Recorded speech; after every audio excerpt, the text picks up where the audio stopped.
लक्ष्य ज्ञान धारा चैनल में आप सभी लोगों का हार्दिक स्वागत है। हमारा जो तीनों चरण था वो संपन्न हो गया था। प्रकाश संश्लेषण के जो 3 स्टेप थे वो संपन्न हो गया था। अब हम देखते हैं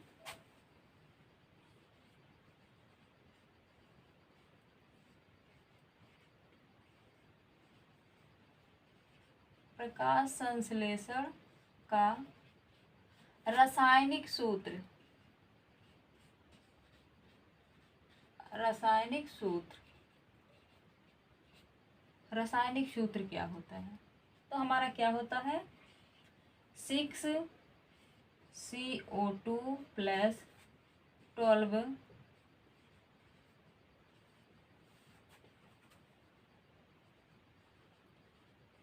सूर्य का प्रकाश के क्लोरोफिल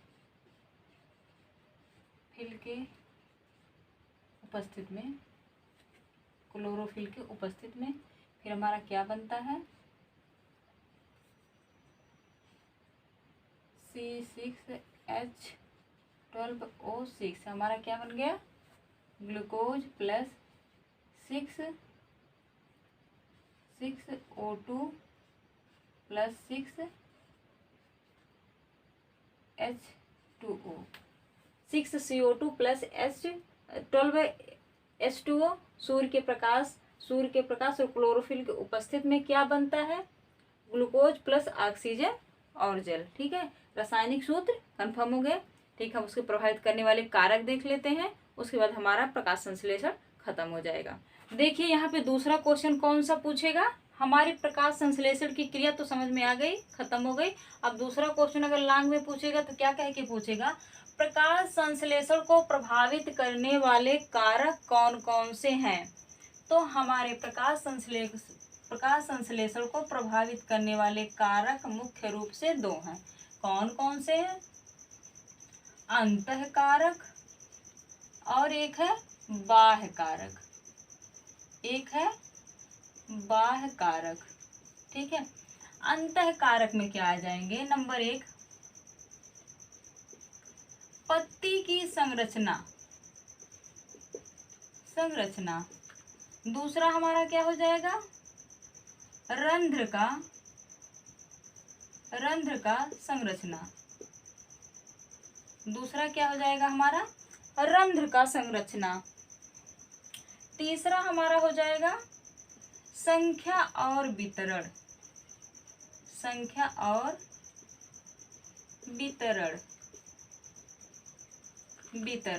ठीक है, संख्या और वितरण।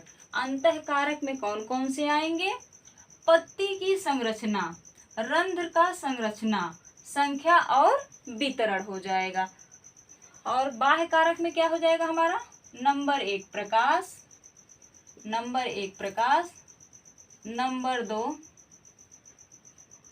नंबर 2 कार्बन डाइऑक्साइड, नंबर 3 तापमान। समझ में आ रहा है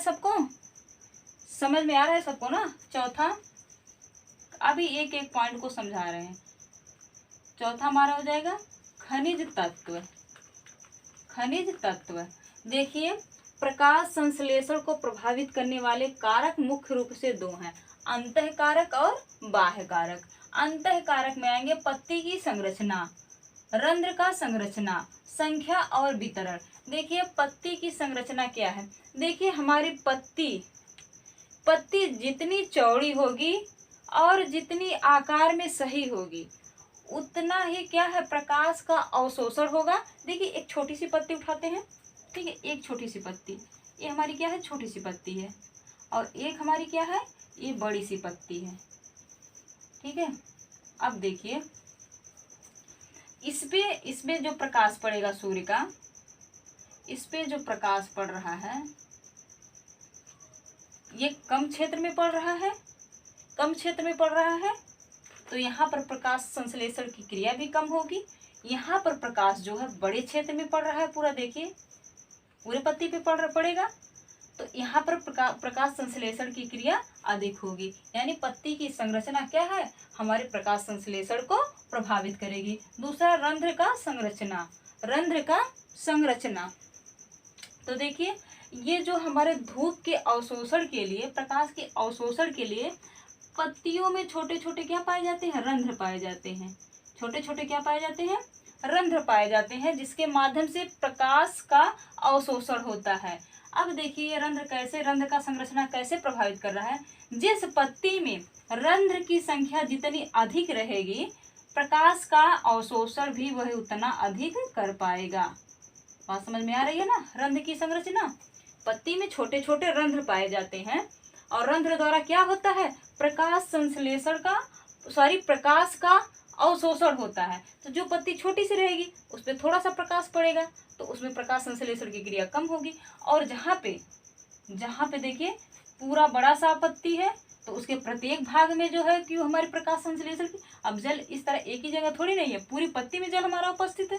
तो जहाँ जहाँ हमारा जल उपस्थित है वहाँ वहाँ हमारे जल का विघटन होगा, ग्लूकोज कम, फिर जब विघटन होगा तो ग्लूकोज की मात्रा कार्बन डाइऑक्साइड से अपचयन करके उतना ही अधिक बनेगी।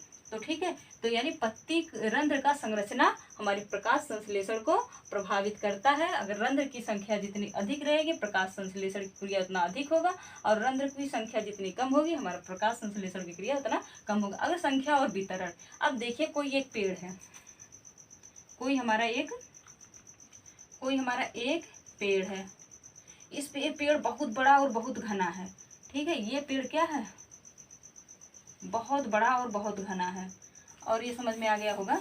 दूसरा पेड़ क्या है, दूसरा पेड़ एकदम छोटा सा है, एकदम छोटा सा है।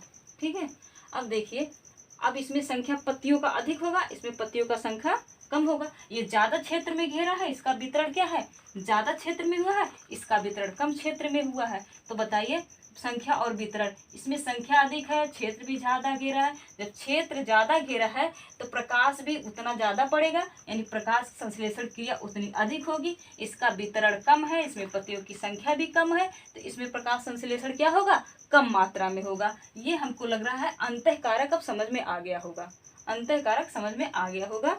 अब हम बाह्य कारक को देखते हैं। अब हम क्या है, बाह्य कारक को देखते हैं।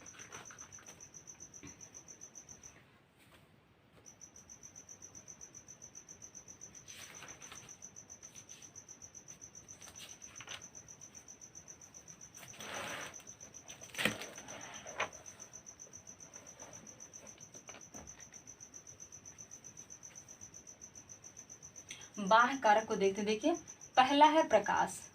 ये तो पत्ती का अंदर का पत्ती पर्सनल पेड़ का संरचना था। अब देखिए बाहरी जो कारक हैं, जो बाहर से, पेड़ के अलावा जो बाहर से हैं, वो चीज कैसे हमारे प्रकाश संश्लेषण को प्रभावित कर रहे हैं। प्रकाश बाहर से आ रहा है, प्रकाश देखिए, क्या रात में भी कभी प्रकाश संश्लेषण की क्रिया होती है, क्या रात में भी कभी प्रकाश संश्लेषण की क्रिया होती है, नहीं होती है ना। क्यों नहीं होती है, क्योंकि रतिया में क्या होता है, धूप नहीं मिलती है।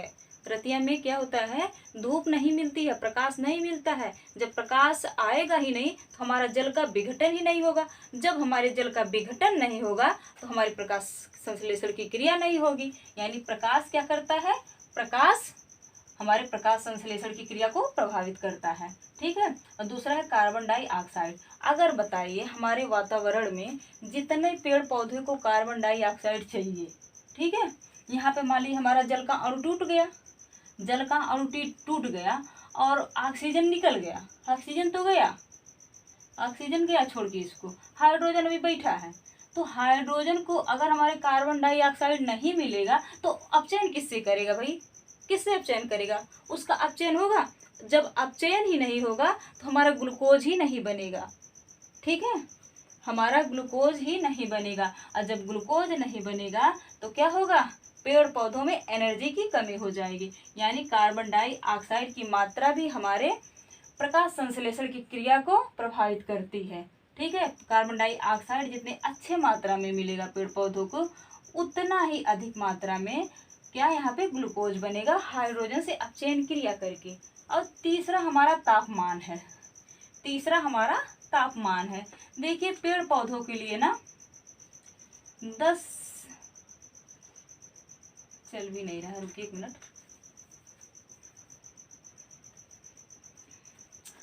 देखिए तापमान जो होता है ना 10 से 35 अंश सेल्सियस, ठीक है, या 35 सेल्सियस, जो पेड़ पौधों को प्रकाश संश्लेषण की क्रिया करने के लिए उचित तापमान है वह कितना होना चाहिए? 10 से 35 सेल्सियस होना चाहिए। कितना होना चाहिए? 10 से 35 सेल्सियस होना चाहिए। अगर तापमान 10 से कम हुआ या 35 से अधिक हुआ, 10 से कम हुआ या 35 से अधिक हुआ, तो हमारे क्या है, ये प्रकाश संश्लेषण की क्रिया जो है ये क्या होगी? प्रभावित होगी। जैसे अभी देख लीजिए, मनुष्य का नॉर्मल टेम्परेचर कितना है? 37 डिग्री सेल्सियस या 98.6 फ़ारेनहाइट। अभी देखिए 98.6 फ़ारेनहाइट से जैसे ही ऊपर जाता है, ठीक है, जैसे मान लीजिए 98, 99, ठीक है, 99 के बाद जो है कि हो गया 1, 2, ठीक है, 101, जिसे कहते हैं 101 डिग्री, 101 डिग्री, 102 डिग्री, 103 डिग्री बुखार, यानी बुखार हो गया। और जब हमको बुखार हो जाता है तो क्या हम अपनी क्रिया सामान्य रूप से कर पाते हैं? हमारी भी क्रिया प्रभावित होती है। बुखार आता है तो हमें थकान महसूस होती है, ठीक है, बिल्कुल कुछ करने का मन नहीं करता है। क्या हम नॉर्मल काम कर पाते हैं जैसे हर नॉर्मली सिचुएशन में काम करते हैं? क्या बुखार की स्थिति में वैसे काम करते हैं? नहीं करते ना। इसी तरह अगर 35 से ज़्यादा हो गया तो पेड़ पौधे भी क्या करते हैं? उचित रूप से या सामान्य रूप से अपना कार्य नहीं कर पाते हैं। और देखिए जब हमारा 37 सेल्सियस होता है तापमान, 37 सेल्सियस से कभी नीचे आ जाता है तो क्या हो जाता है? हमारी बीपी लो हो जाती है। क्या हो जाता है? बीपी लो हो जाती है। आदमी बिल्कुल सुस्त पड़ा रहेगा जहाँ रहेगा, ठीक है, वो भी तब भी अपनी क्रिया क्या है? समान रूप से नहीं कर पाएगा, चक्कर आने लगता है। बहुत सारे कारण बीपी लो का, ठीक है, कारण नहीं, बहुत सारे लक्षण हैं। तो ठीक है, तो समझ में आया कि अगर पेड़ पौधों को प्रकाश संश्लेषण की क्रिया संपन्न करने के लिए जो नॉर्मल टेम्परेचर है वो 10 से 35 सेल्सियस के बीच में होना चाहिए। अगर यह टेम्परेचर घटता या बढ़ता है तो प्रकाश संश्लेषण की क्रिया प्रभावित होगी। अगला देखिए खनिज तत्व। खनिज तत्व अभी हम क्या यहाँ पे लिखे हैं ना, जल में क्या है देखिए, 2 पेड़ लगाइए, एक को अच्छे से खाद वाद दीजिए और दूसरे को खाद मत दीजिए, सिर्फ पानी वानी देते रहिए। देखिए दोनों में से अच्छा विकास किस पेड़ का होता है? आप पाएंगे कि जिसमें हम खाद डाल रहे हैं, जिसमें हम खाद दे रहे हैं, वो खाद कोई भी हो, जैविक हो या फिर तमाम तरह की मार्केट में उपलब्ध है, कोई भी खनिज तत्व हो, अगर जिसमें हम खाद दिए हैं या खनिज तत्व दिए हैं उस पेड़ का विकास ज़्यादा होता है, और जिसको नहीं दिए हैं उसका विकास बहुत स्लो, धीरे धीरे धीरे धीरे होता है। क्यों? क्योंकि जब खनिज तत्व अधिक मात्रा में, अच्छे मात्रा में पाता है हमारा पेड़ पौधा तो उसका विकास क्या होता है? अच्छा होता है। और कम मात्रा में खनिज तत्व पाएगा तो उसका विकास क्या होगा? प्रभावित होगा। अब बताइए प्रकाश संश्लेषण को प्रभावित करने वाले कारक अब भी समझ में आए कि नहीं आए? ठीक है, आप देखिए, आप डालिएगा अंतः कारक, बाह्य कारक, इसमें 3 हेडिंग, इसमें 4 हेडिंग डालिएगा। पूरे अच्छे से आपका 2 से 2.5 पेज, बहुत अच्छे से 2.5 पेज तक आप लिख लेंगे और अच्छे मार्क्स मिलेंगे। ठीक है, तो मुझे लग रहा है कि अब प्रकाश संश्लेषण से कोई भी क्वेश्चन छूटना नहीं चाहिए। और इस पूरे प्रकाश संश्लेषण को आप इस हिसाब से पढ़िएगा कि हम परीक्षा में हमको लिखना है या परीक्षा में बैठ के हमको नकल मिल गई है, इस हिसाब से इसको तैयार करके जाना है, क्योंकि इससे क्वेश्चन बनेगा ही बनेगा। 4 नंबर से लेकर 7 नंबर तक के क्वेश्चन इसमें बनते हैं। तो ठीक है, आज की क्लास में बस इतना ही। आगे फिर क्लास में, अगली क्लास में हम आप लोगों के लिए ऐसे ही वीडियो लेके आएंगे जो आपके परीक्षा में 100% पूछता है और पूछेगा। ठीक है, तो आप अपने परीक्षा तक मुझसे जुड़े रहिए, मेरे चैनल से जुड़े रहिए, आपका बायोलॉजी का एक भी क्वेश्चन छूटेगा नहीं। तो ठीक है, चल